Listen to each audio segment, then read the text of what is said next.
आज की हमारी वर्कशीट वसंत के पाठ 3 हिमालय की बेटियां पाठ से आई हुई है, जिसको कि श्री नागार्जुन ने लिखा था पाठ को।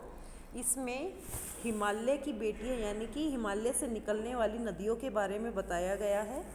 ये पैराग्राफ दिया हुआ है, जिसको ध्यान से पढ़कर नीचे दिए प्रश्नों के तुम्हें उत्तर देने हैं। मैं एक बार बता देती हूँ क्या क्या उत्तर आ सकते हैं इसमें।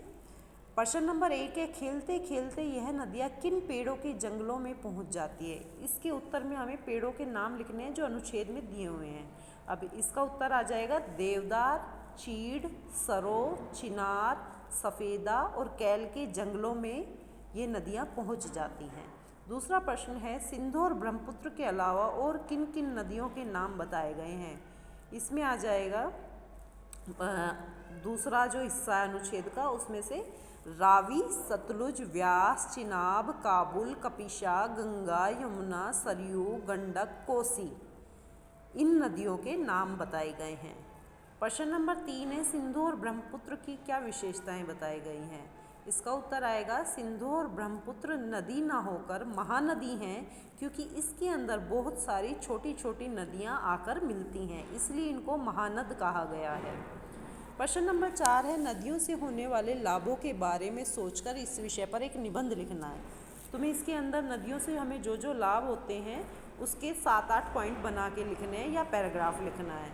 जैसे नदियों से हमें पानी मिलता है, नदियों से खेतों की सिंचाई की जाती है, नदियों से संचार के काम आती है, यातायात के काम आती हैं, नाव के द्वारा एक जगह से दूसरी जगह पहुंचा जाता है, और नदियों के अंदर मछलियाँ होती है जिससे कि मछुआरों की जीविका चलती है। और भारतवर्ष का आबादी का बहुत सा हिस्सा नदियों पर ही जल के लिए जो है निर्भर है।